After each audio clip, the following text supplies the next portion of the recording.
Subscribing to The Observer on YouTube couldn't be easier, and we're going to show you exactly how to do that. First, navigate to www.youtube.com/theobservernj. Once you get there, all you need to do is hit the subscribe button. Next to the subscribe button, click the down arrow and then all. And that's it. You're subscribed, and now anytime The Observer is live, you will be notified.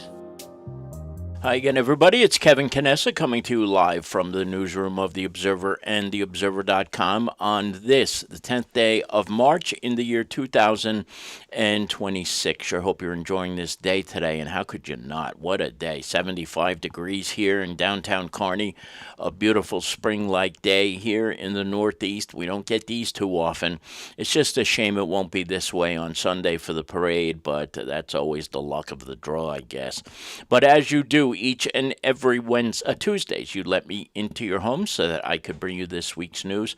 Before I get to that, I just want you to know I'm under the weather today, so if I'm a little bit off, there's a reason why. I just haven't been feeling so well for the last couple of days, so I apologize in advance for that. But just before I came on the air, I got breaking news in my inbox that the Democrats of Kearney, at least the Doyle faction of Democrats, have announced their slate of candidates, and you'll see their picture here is up on the screen, and I'm going to tell you who they are. The first ward candidate to your left is Zeta Balcazar.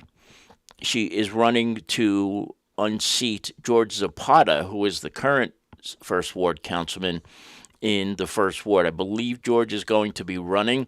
I did send him a message today asking him to, of course, include us in on his candidate announcement whenever that comes. So if we do, in fact, get those announcements from the other faction of Democrats, we will let you know who they are as well. In the second ward, Julio Huancaya is running for second ward councilman. Presumably, he will be running against he will be running against Dennis Solano, who is the incumbent in the second ward. I don't know for sure if he is officially going to run, but when we do find that out, we will certainly let you know. In the third ward, Ed Shea is next in the picture, next to Mayor Doyle. Ed Shea is running for council in the third ward, and he will be running against a new candidate who has been endorsed by current councilwoman Eileen Eckel, who we mentioned to you last week, will not be seeking re-election. In the fourth ward, Orlando Miranda, who is the new undersheriff in the county of Hudson, is running for councilman in the fourth ward, and presumably he will be running in the primary in June against the incumbent Stathis Theodoropoulos. And those are the four candidates who are going to be running with the support of Mayor Carol Jean Doyle. The mayor's statement reads the following: "Thank you for your continued support for me as your mayor. I fully endorse these four candidates and hope you consider their present contributions and what they will bring to the table once they are elected." Now, later today, we will be posting a full story at www.theobserver.com with biographies on Zeta, Julio, Ed, and also Orlando, so you can read those a little bit later on. I just received them before airtime, so I didn't have enough time to prepare them for you today here on the broadcast. But we will prepare them for publication in about an hour or so, or after we finish the broadcast today, so you can find about more who they are and what they represent.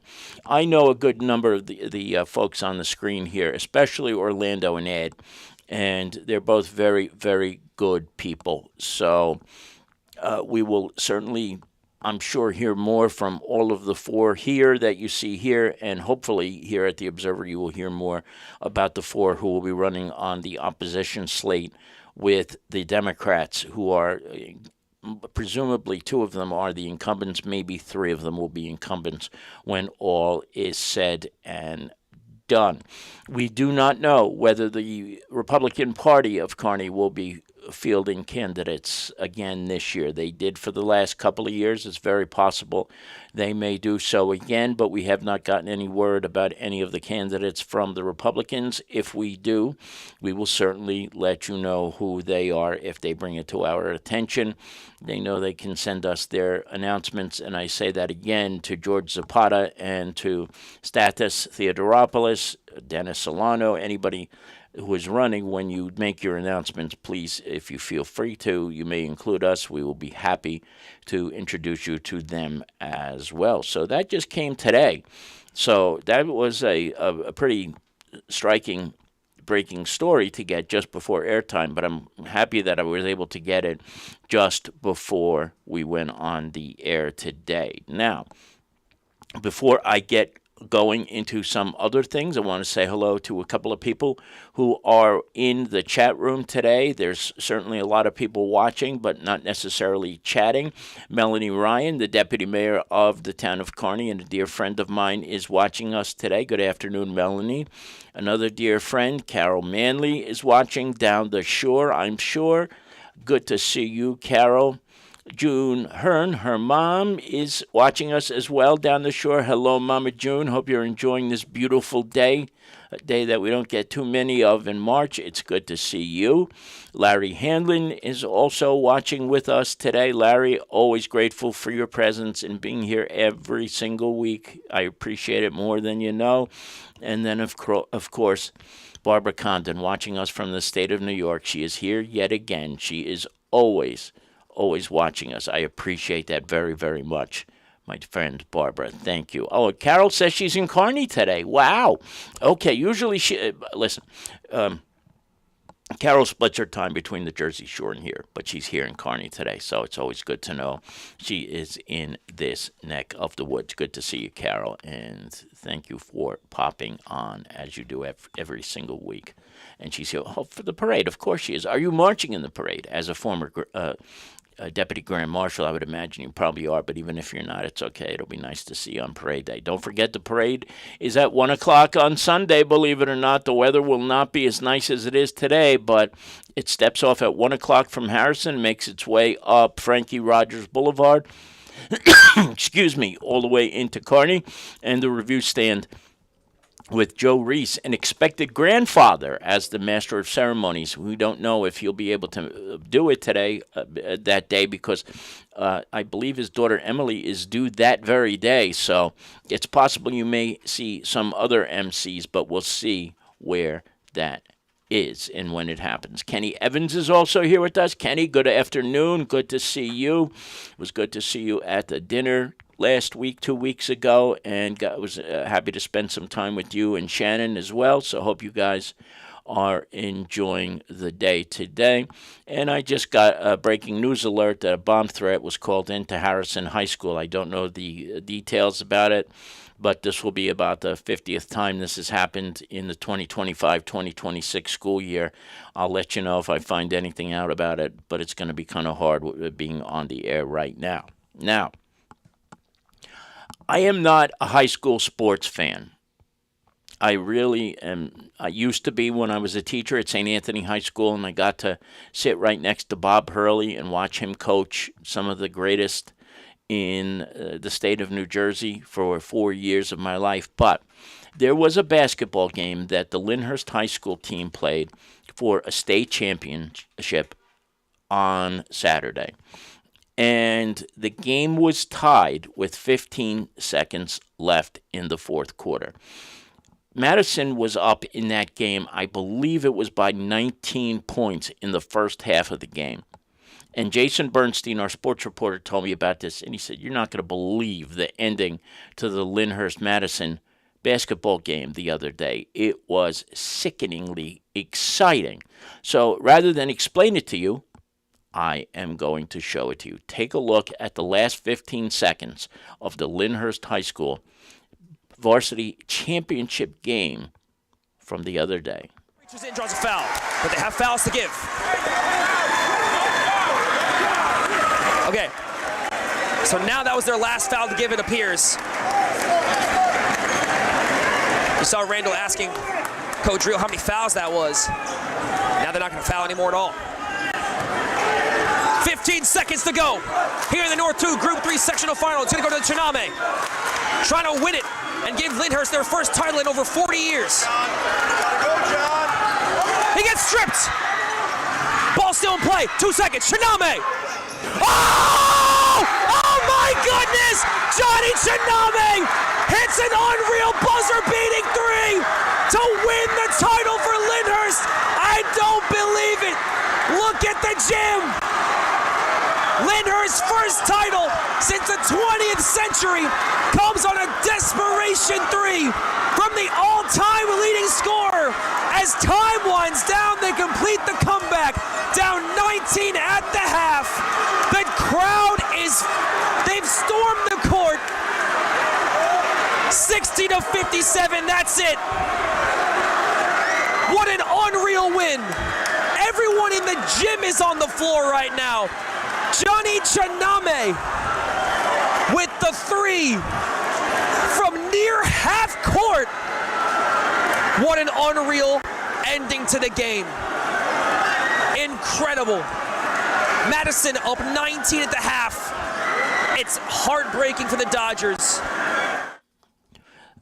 Kids dream of being able to hit a shot like that when they're playing out on the courts, or if they're playing in a park, or even in their own front yards with a basketball hoop. They dream of doing something like that. That is just amazing. He was falling back from 3-point range, and he nails the shot. He almost lost the ball, too, with a takeaway, and God knows what happens. And when you go to overtime, it's a crapshoot no matter what. So congratulations to the Lyndhurst High School team for winning a state championship. They're going for the overall state championship because they do it by North and South first, and then the North and South champions play each other. So, but it's the first time they've won a state championship since 1982. How great is that? And that kid, Chiname, I think we're going to hear more about him too. The last 2 years, the Lyndhurst High School boys and girls have provided us with the Athlete of the Year through Jason Bernstein. There is something that tells me this kid is going to wind up being the 3rd year in a row for the boys at the very least. He is an incredible athlete. He's the all-time leading scorer at Lyndhurst High School.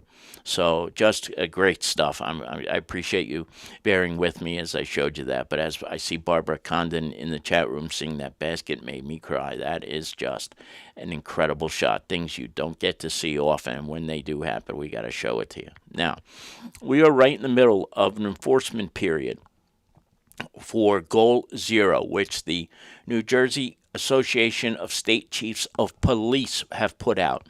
And today, this is going on all across the state of New Jersey, where they're looking for, it's called Goal Zero, because they really don't want people to, it's not that they're out there trying to, be menacing to residents, but the truth of the matter is there's just a lot of distracted driving and things of that nature that go on. I was on my way up to visit my mother up in Sussex County on Friday afternoon.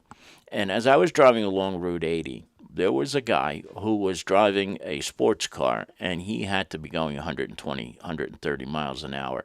As he came from the right and passed, it made my car shake, the amount of speed he was doing as he was zigzagging in and out of lanes. And it is just unbelievable how stupid people are when it comes to using a 8,000 pound vehicle as if it were featherweight.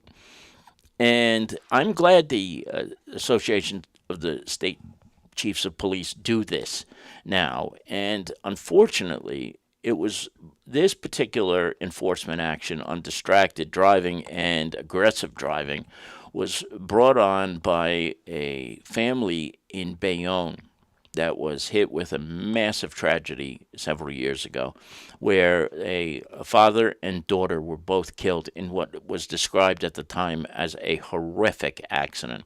So if you happen to see extra police out today, no matter where you are, you may realize that it's part of this distracted and aggressive driving campaign. But I want to show you the story about this woman who survived when her husband and her daughter were killed by an aggressive driver in the state of New Jersey, in Bayonne, a couple of years ago. It is utterly heartbreaking to see stories like this. And the worst part of it all is, folks, it's all so avoidable. Take a look at this video.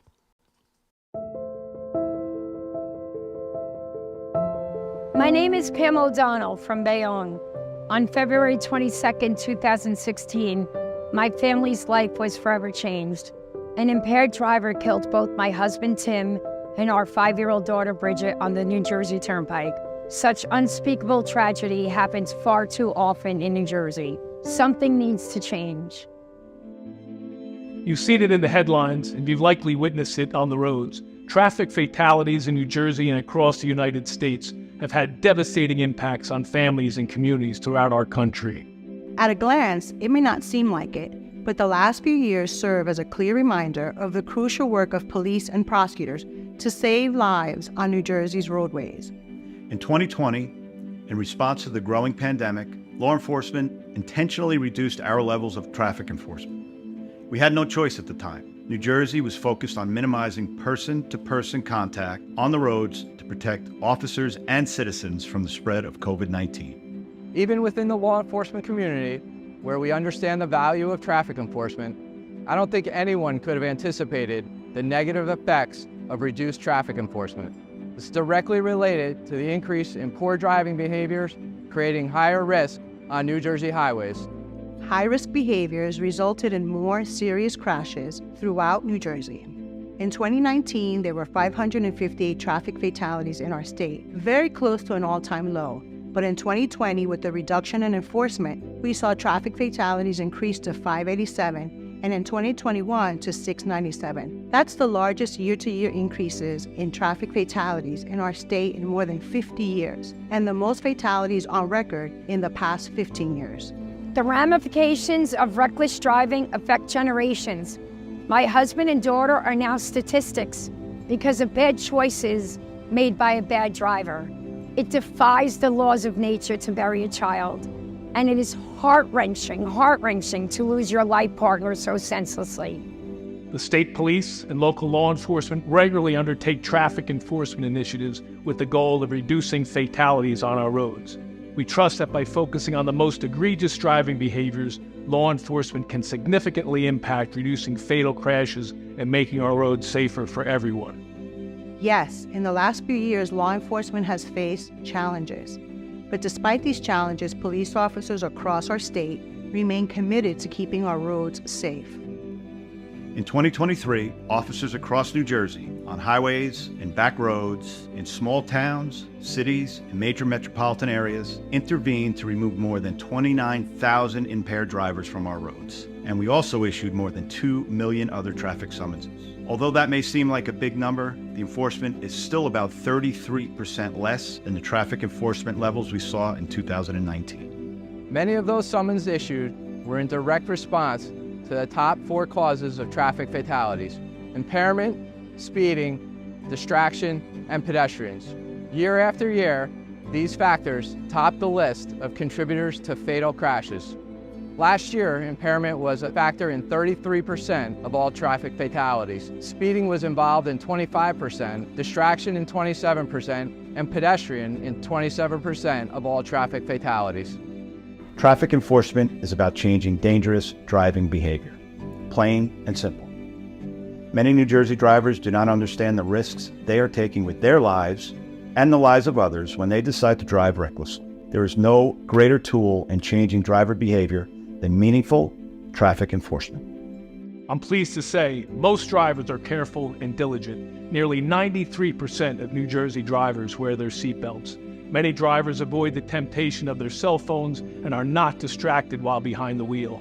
Most drivers respect the speed limit, and a vast majority don't drive impaired or operate their vehicles in a high-risk manner.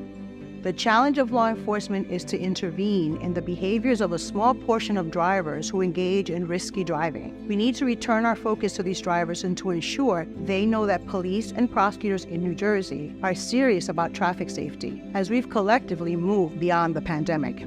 We can acknowledge the loss of so many in our communities, killed in traffic crashes, but we recognize without the work of officers committed to traffic enforcement, that number would undoubtedly be higher. Your work and your dedication make a difference. And that's why we are hopeful. We know that traffic enforcement, when focused on top crash factors, reduces serious crashes and saves lives. Every time an officer arrests an impaired driver, catches someone speeding, or using a cell phone, or acts to address other high-risk driving behaviors, we are saving lives in New Jersey. Don't let those you make memories with become the latest sad statistics on New Jersey roadways. Eyes up, phones down, don't drive distracted or impaired, and help keep us all safe. Thank you, law enforcement, for all your continued dedication to protecting the safety of those people in your community and throughout New Jersey. Together, we can make a difference. Stay safe and keep up the great work. When you lose half your family, the silence in your home is deafening.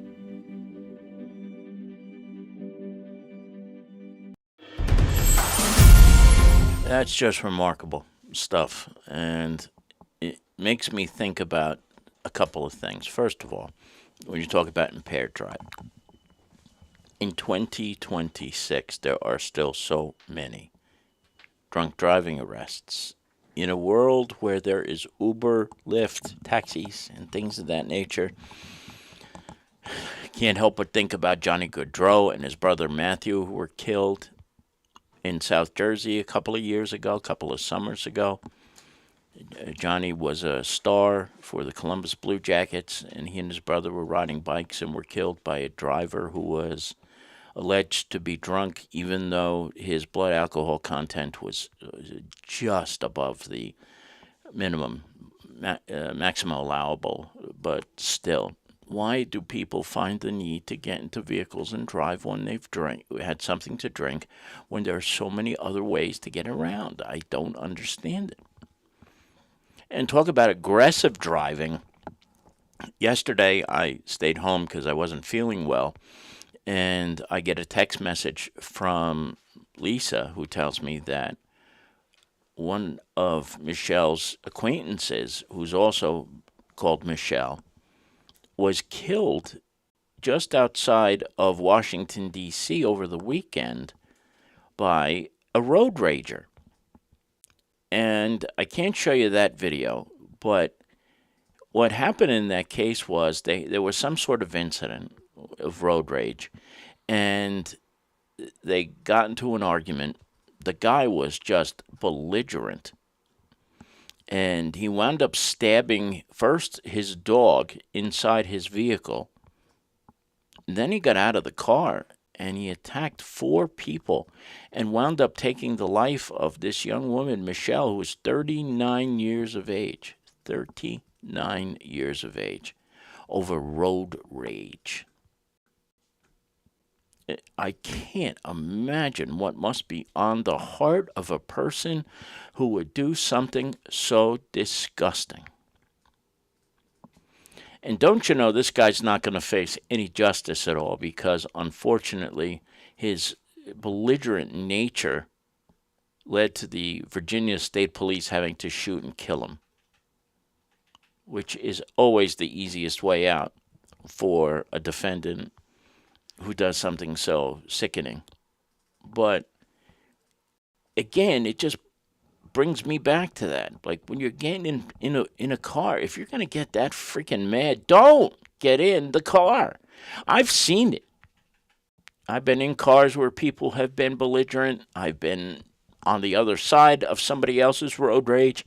And in this society that we live in today, getting pissed off and flipping the bird or screaming at somebody or throwing at somebody because they did something stupid on the road is not worth losing your life over. But that is what's happening in so many cases, when people are just so out of this world angry that it leads to something like what happened to Michelle in Northern Virginia. Can you imagine that? What a day that must have been. She and 3 others in the car going out for a ride. on a nice day right outside of Washington, D.C. The cherry blossoms will be blooming soon and things of that nature. This guy doesn't like the way somebody's driving, and he gets out of his car and stabs them, all four of them, taking the life of one. Why they were out of the car or how he got access to them is another question that is a head scratcher. Like, I don't think it would be ever wise if you're involved in a road rage incident to ever get out of the car and confront somebody who is ticked off at you for something that happened on the road. But I guess that happened in this case, and it was just horrifying. And so on a day where the enforcement of impaired driving, aggressive driving, will be greater than anything, it's important to know it. It's important to know it because, and it's not that I sit out here thinking I hope a lot of people get arrested today. I just hope that people will think twice about it before getting in a vehicle with that type of anger in their heart or with that type of stupidity of driving and thinking, I don't have that far to go. I'll just drive. I'll get home. And I'm not sitting here saying that I'm perfect and I've never, ever at one point or another been buzzed and driving or maybe had too much and drove. But again, the thought of the different alternatives to getting around in 2026 and this still happening with drinking and then the anger that comes from some people is just nauseating. And I don't think I'll ever quite understand why it continues to happen in this very day and age, but this is where we are. So if you're out and about today, be alert, stay alive, as the Jersey City Police Department says when they do a bulletin. Be alert, stay alive, and just beware that the police will be looking for you if you do anything stupid today. It is unfortunate it can't be every day. It really is. It would just be too pricey, though, and costful to have to go out and enforce this all the time and be on the lookout for people like that, but they will be looking throughout the course of today. We have a couple of comments here that were made in the chat room. Drunk drivers lose their ability to make good decisions like calling for an Uber. True to that, Barbara. It's mind-boggling, though, how drunk you have to be to lose your ability to rationally think and to get behind the wheel, especially if the keys have been taken away and they snatch them back or whatever, something like that. Not worth arguing. You never know who is behind the wheel. Our world is full of crazy. I don't think you could have put it any better than that, Carol. That is the God's honest truth. And that's why I even say to my own mother, who occasionally gets a little ticked off when she's driving. She doesn't drive that much anymore, but it's just not worth it. You don't want to lose your life over something so stupid. It is 10 minutes past the hour. Kevin Canessa here with you on the Observer Live. Just for housekeeping purposes, don't forget to check out the sports stories from this week. Jason will have a recap of that incredible game that we showed you earlier. Lisa has 2 pages of classifieds in the back of the book as well. And there's a few different things St. Patrick's Day related that I hope you'll check out as well. Remember, the parade is at 1 p.m. Eastern Time on Sunday of this weekend, with a step-off at 1 o'clock just around Town Hall in the town of Harrison. So a big day is coming up for Kevin Quinn and his fellow deputies, Jane McGurr and Mike Conlon. I'm looking forward to the day. I'm sure all of you are. As Melanie said, the dinner was such a fun night, too, before. So if you go, I hope to see you there, and I really hope that you all enjoy the parade on Sunday. It's always one of the highlights of the year for me in the town of Kearney. And Lisa and Johnny will be with me, and Tina, and Pat Long, our dear friend, will be with us as well over by Town Hall. So if you're out and about, stop by and say hello. That's going to do it for now. We will see you back here after the parade, maybe, or maybe a week from today, from the newsroom of The Observer and TheObserver.com. It's Kevin Canessa signing off for now, and we hope to see you back here again very, very soon. Take care, everybody. Enjoy the rest of this beautiful day, and we'll see you next time. Bye-bye.